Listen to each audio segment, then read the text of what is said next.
Thank you so much, Michelle, for coming on the first version of the roast B2B video ads. Although the title is video ads, we'll mix a bunch of static and video both. But I promise these are all boring to boring kind of video ads. Before we kick in, maybe we could do a quick intro. Michelle, let's begin with you. Totally. Hi. Yes. So Michele Nieberding. This is my very first live roast battle. So very excited to be here. I am a director of product marketing at a company called Treasure Data, and have been working in B2B tech really all of my career. So really excited to dig in and talk about the good, the bad, the ugly, about what some of these are. I'm excited. So thank you for having me. Nice. I'm Rish. I'm the founder at Content Beta. We do creatives for marketing teams for tech companies. Most people come to us that, hey, can you create a creative and think outside the B2B box? So I think that's what we are good at. How do we think outside the B2B box? For some reason, Michelle, I think B2B world is really have a bad name, especially when you compare to the B2C marketing creatives, because B2C is bold and quirky and loud, and B2B, we all try to follow a pattern. I'm not blaming B2B world because they're trying to deal with like large enterprises and CFOs and CEOs. But I think you need a little bit of spice in life.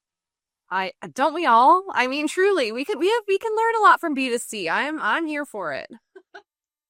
Great. So just full disclosure. So while the topic is roast B2B video ads, what we are trying to do instead of the typical roast, we're trying to pick what we wouldn't do and what can we learn from them. So I would put it more on for the educational front as opposed to a pure humor front. I will try and tone down the spiciness maybe just a little bit. I now ask my colleagues, I'm like, what level of spice do you want? You want mild, medium, extra spicy? Me. Yeah, I can.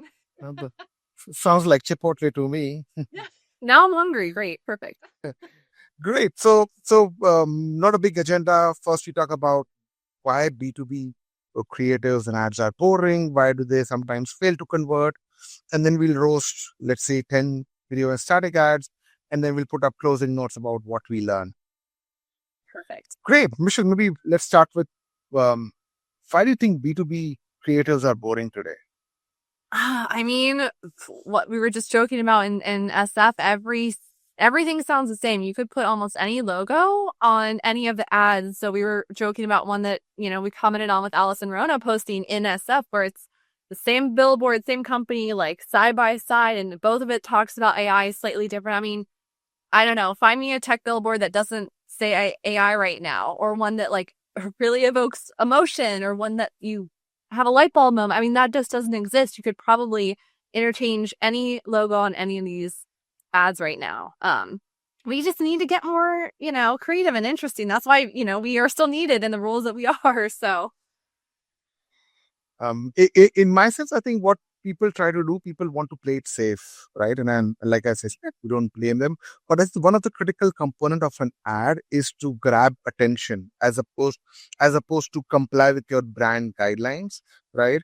And to grab attention, you have to give up on that strict policy of guidelines because, I mean, you are competing when you are on social media and let's say you put up on Facebook or even LinkedIn, you're not just competing with another post, you are competing with even with B2C brands who are marketing on LinkedIn or Meta, right? yeah. And they all are really smart in terms of how do you grab attention the first 3 or 5 seconds, which we popularly call as hook.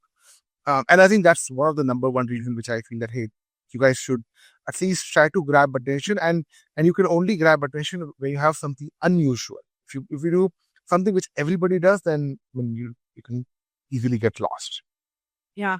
Oh, yeah, Steve, that's so true. I know I've been told I've thought too far outside the box before because we have enterprise customers. That means we have to be taken seriously. And to your point, I mean, you're doom scrolling on LinkedIn. It just gets lost in the shuffle, and you're probably paying good money for those ads. So that's so true. Let's start with our first ad then. We'll start with you. Another AI billboard, but yeah. I'm like, I gotta tone down the spiciness on this. So many different things. So first of all, I don't know, every time like you see, you're telling someone to use AI, but you're giving your AI a name to kind of like make it more human on a billboard. That kind of makes me giggle. I mean, I love Siri, I love my Alexa for like recipes and, music, whatever. But when you're putting it on a billboard, no one has the context. They don't know Ava like your Siri or your Amazon Alexa, right? So I think it's almost ironic that you're saying stop hiring humans, but you're giving the AI a name. I don't know. Mm, mm. In my sense, what I felt was your buyers are human, right? And if you're trying to make human a villain, then probably you're stirring some negative emotion, right? In terms of, maybe the CEO is okay, right? Because you're getting lower cost. But what about the end user? Trying to say that, hey, don't hire more of end users and start using this tool. It's really cringe. Like you said, who is now going to go to their boss, their company and say, oh yeah, let's talk to Artisan because that's what, maybe they'll replace me. Yeah, I love that. Like nobody wants that right now. I mean, like you said, it's controversial. It doesn't evoke good emotion or effective emotion. It kind of, it's a bit cringe in my opinion. It's like, I, where's the empathy? Where's the, hey, we're going to make your life easier, do the things that you don't want to do every day, right? Yeah, yeah. I actually picked up this ad on a popular Reddit thread where people were really trying to put down, like, there was a lot of negativity on that thread about this ad, and that's how I picked it up. I mean, Reddit is a gold mine for everything, and the LLMs pick up a lot of things that are on Reddit. So, like the good, the bad, the ugly. You want some competitor intel. Reddit is an unhinged place to go check for that stuff. So I'm not surprised. And like you said, it's not the comments. I'm sure we're not who would see this and be like, oh yeah, now I want to talk to them. I mean, Another cool thing about Reddit, which I recently discovered, that if you try to frame an answer with AI, right? Let's say you reframe your answer with AI and put it on Reddit. Somehow Reddit figures out that this is not human written, and they take out that post, which puts a lot more confidence on Reddit for me when I'm doing research, because now I know that only human beings type this answer out. yeah, it makes a difference. I know, like how it's funny. It's like how you make this billboard more human. I mean, there's just so many other ways that you could approach this to say, hey, try our AI, not hire Ava. And what would kind of maybe make me laugh is like how many people in your organization are named Ava. I have a cousin named Ava, and I see this. I'm like, this just doesn't it doesn't match what you're trying to. It doesn't talk about the value. It doesn't talk about how it's helping your teams or helping anybody. It's just, hey, guess what? We're gonna probably do layoffs. Like if I worked there, I'd be like, red flag. I don't know. Great. Let's jump on to the next one. This is a video, so probably I'll play the video first and then you can talk and start. Yeah.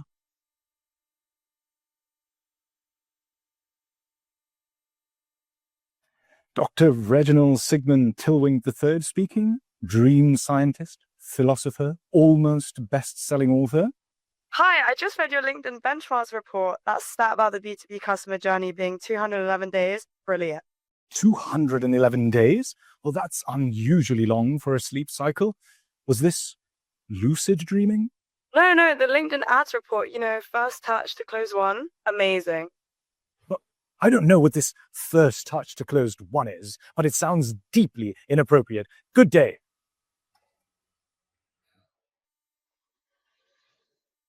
So this is a dream data ad, but maybe Michelle, you can start first. Oh my gosh. I'm trying to tone down the spice level because this one, I just have so many questions. Like, I get the play on the brand, but the actual like interaction, it just is so odd to me because like I get it about sleep cycles and you're trying to relate it to B2B, and like I give them some credit for trying to be creative. So let me start maybe with the good side of things. Like I appreciate the attempt to have that conversation. Now, the clear disconnect of like of what this like report is to what he's saying about a very long sleep cycle. I mean, it feels very disconnected in the story to me. And also just takes a long time to get to the point, right? Like I'm still Mm. left kind of not quite clear on what they do, right? I'm like I'm still thinking about lucid dreaming and like how did I sleep last night? Like what's my sleep like, what is my Fitbit telling me? Like it does not for me provide a lot of clarity on what they actually do. Totally. I think for me, I think when I was talking about the hook, so if you don't get the attention first 4 to 5 seconds, you've already lost the plot, like attention from whoever is watching this ad. And on this ad, nothing is happening in the first 10 seconds. I mean, it's not a hook if I'm saying a unusual name. So I think I like the ad in terms of the creativity and try to make it more entertaining. I mean, how else will you say that the sales cycles are really long and all? But I think the hook was missing, and probably if you have like a really catchy hook, you can get somebody to watch the complete ad. Yeah, I think right. If there's, I mean, even if it started off like, you're talking about a long sleep cycle, or maybe someone that hasn't slept in a long time because their sales cycle is so long and they're like thinking about this deal and like you see someone immediately, oh, it's been 112 days or what did they say? 211 days? Yeah. If you start with like, hey, it's been so many days since this deal, kind of start with that. I think, like you said, that hook would be a lot stronger. But yeah, kudos for creativity and trying to get people to think a little bit differently. And I do like the relating it to real life. I mean, you talking to a sleep doctor, like, yeah, that's, maybe something that we've been through. So I again, kudos to the creativity, but the clarity in the hook maybe leave a little bit to be desired. Yep. This is another video ad.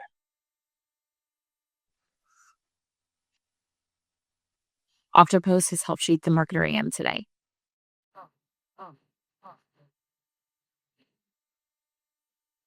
Octopus has empowered our team to find their voice and create an environment where everyone feels confident sharing their insights and expertise. Thank you, Octopus, for being more than a tool. You are a true part. This one sounds like a disaster to me. What do you say? Okay, we'll start with the pros, maybe, right? Like I appreciate a human being part of this and sharing, some sort of emotion reaction to someone using the tool, right? So I will give kudos for that. I feel like it started off as like I feel like I was getting screamed at a little bit from the audio, like intro and exit audio, and then she was a little bit quiet, and then it was like yelling at me again. It was like almost like a Fast and Furious commercial, and it was interesting because the video itself, the production value is a little bit lower, and you've got like these weird transitions that feel kind of like edgy, but then the brand felt very, I don't know, very chill's not the right word, very like corporate, like very traditional. So I don't know. It took me kind of on a little bit of a roller coaster, honestly. I think I had the same feeling. I mean, I was thinking, why do they have this Hollywood style video editing for a ad creative? I mean, and the second part, I think this ad doesn't have a bit of story, right? I mean, it just says thank you, Octopus, and then my team got like more insights and all.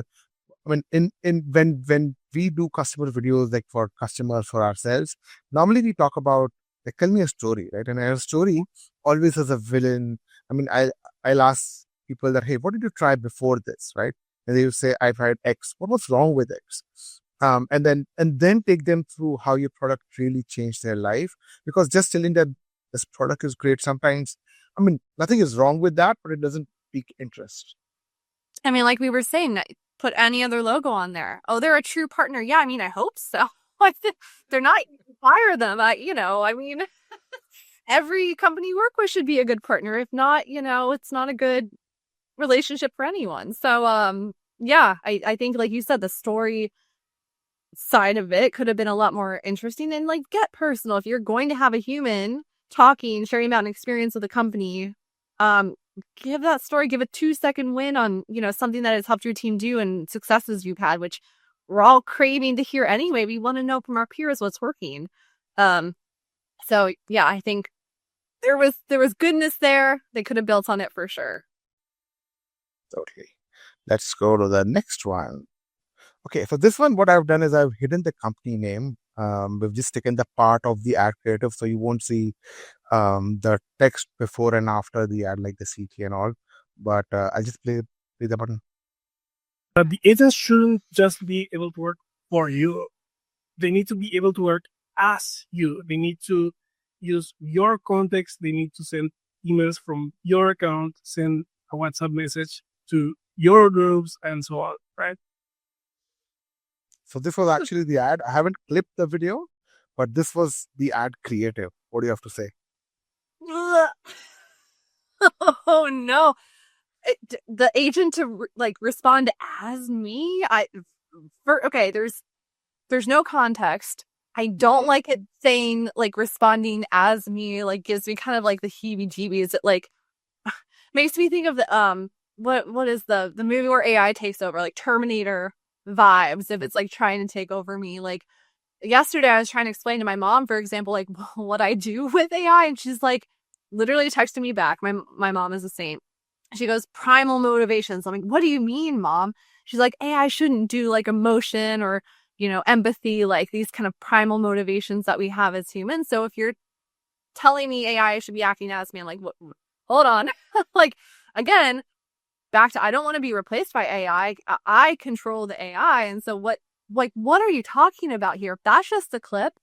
Okay, here's my hot take on what happened here is, there's AI tools like Opus Clip, which I love, but you throw your webinar, your podcast, whatever, into Opus Clip, it pulls out clips for you. And someone was like, you know what? I'm just taking this clip that Opus Clip pulled for me. I'm going to slap it on social media because it adds the subtitles, it adds everything, and call it a day. I think what we're learning here is context really matters. I'm kind of unsubscribed from this because what context is AI working as me, not with me? I mean, I have a lot of thoughts. 100%. I think I also felt the context was missing. I mean, suddenly I'm scrolling and I see two people talking about generic stuff. At least generic appears from the outside. But I think I like this idea that maybe they would have, a lazy marketer would have pulled it up on Opus Clip and picked up one of the outputs and say, let's run an ad. I mean, it's a great tool to use, but if you're not looking at the full picture or thinking about how that clip is going to be reacted to, I mean, it's you're missing I mean, and back to the hook, I'm not even sure that there was a hook in there that I would be oh, I want to learn more. I'm kind of creeps me out a little bit. So that's what they call, right? Human in the loop. So I was at this inbound event last week, and they kept on telling that humans lead, AI accelerates. But what lazy human beings are doing, I mean, sometimes even I'm a victim for that. I sometimes ask AI to think for me. And without a deep context, AI does a terrible job. Oh, yeah. Oh, my gosh. The more, I mean, I think, what did I put in? So it was my mom was asking for, I don't know, she had to write a letter to a bank, and I'm like, but so what? What do you need to know from your bank? And it was the most vanilla thing I've ever seen. I don't know. Like you said, the context matters. That's true in what we put into AI and how we use AI to what we put out into the ether. I mean, this should not be standing alone by itself on LinkedIn. This should not live as a self-contained piece of video anywhere, in my opinion. Cool. Let's go ahead. Okay, this one. I love Gusto. This ad, Gusto. Sorry guys, if you guys are seeing this. But Michele, over to you. What do you have to say? No shade to these brands at all, and I'm sure people that have worked on this have put a lot of thought into it. Best decision ever. Is it really? I've made a lot of really good and really bad decisions, and I think this would be on my personal list of bad decisions to put this ad out there. Now, I'm taking my spice level up a little bit, I guess. Again, no shade to Gusto, great brand, great people. But if you're saying best decision ever, you better have something to back it up. Okay, cool. Tell me why, how, it's just so, if I put maybe it's manifesting, right? Maybe that's what's happening here. If I put best decision ever on anything I ever wrote, like, I have a feeling people would start being vocal that this is probably one of the worst decisions you could make. I mean, there's such a good, strong brand. There's so many other things that they could have put on this, I think. I think my guess is they would have picked up a G2 review or something, and they would have picked up the quote. But what I think, I mean, like how you said, back it up, right? So if this is a quote of, let's say, a CFO of a big company, then it might make sense that, hey, this CFO is telling that it's his best decision. Maybe it's a good thing, right? But if you put like those AI characters, somehow there's nothing to back it up. It's like I'm saying I'm the number one player in this market. It's like, yeah, it's like claymation. It's not, it almost makes it worse with those images because it's also not real people. Like, I would almost feel better with a stock photo, maybe. I mean, pun intended, I guess, like, it needs more gusto. It needs more, like, payroll is not something to mess with. This is, if you think about what payroll is and you're making sure people get the money that they need to pay their bills on time, like, payroll is a really important tool, and to have like the right technology to run payroll is really important. And you're kind of pulling that human out of it by saying generic best decision ever. Again, like, I don't know, I was in college and like might have had a fun night instead of studying for exam, best decision ever. Like, there's like, I don't know. Was it in hindsight? I don't know. And that's kind of the vibe it's giving me. We're short on time, so I'll be skipping this one creative. Maybe we'll look at the last one, the second last one, and then we'll jump on to the last video ad. Sure. So this one is by Databook. I haven't looked at what the company does, but maybe first shot for you. My eyes hurt. Like, there's arrows and the colors kind of blend, and like there's a lot of dollar bills, but hours day productivity. One simple button. Okay. Download value map. Interesting. There's just a lot. It's like a lot going on here, and I'm not quite sure what to look at. And it's almost ironic that you have numbers, one simple button. And it's not even like a button that does anything. You're downloading an asset, obviously, for lead generation to get those MQLs. And I'm like, what? what is the most important thing you're telling me right now? And then dollar bills. Okay, what company doesn't say that they give you money, time, whatever back? Like, show me the product. Show me what is this value map look like? What is the value I'm gonna get from actually downloading this asset and giving you my information? I've downloaded a lot of reports that I'm like, man, I really wish I didn't give them my actual email. And some are really good. So like, show us what is the value, what's in it for someone that's giving you this information, other than, a bunch of numbers and things that, the arrows and the CTA, and it's a hot mess. Totally. I think one thing which is very good about this ad, I wouldn't say it's really good, but $1 bill, at least if I'm scrolling, it will make me pause a bit, right? Because it's not common to have like dollar bills on an ad or on any of the posts. So that's a good part, that it makes me pause the scroll. But there's so much happening in this creative. There's lots of numbers, and if I don't know the brand Databook, then probably I would have lost it. But I think the dollar bill is a good part, I would say. Okay, I'm here for a bold image. I'll give you that. I think someone in the chat was like, "Oh, that's only $1,100." Oh, I know, that's a good. Oh yeah. Nice. You know what I want? I want to see one of those like money guns, like one of those like shoot the money at me. I'm half joking, but I was looking at another ad that that your ad campaigns are burning money, and the creative actually showed that piles of dollar bills are getting burned. And with this AI, you can do this quite easily these days. yeah. That's a great hook. That's a great hook, I would say. I there is a sense of, back to like emotion, right? There is a sense of emotion that comes with that. I mean, I don't know, if you have someone swimming in money, you have a, money, like I think the boldness of the image is good. With the rest of the color, it's interesting because it's like hard to read the numbers with the red background. So the dollar bills definitely stand out, but yeah, I mean, it's getting there, I think. I have one side question. I mean, as a LinkedIn user, I mean, I see a lot of ads with download guides. Yeah. My personal experience is I've downloaded them, but never tried to. I mean, sometimes it's just sitting on my hard drive. Uh, I would say 70-80% I would have lost track. What's your experience? Do people really read after you download?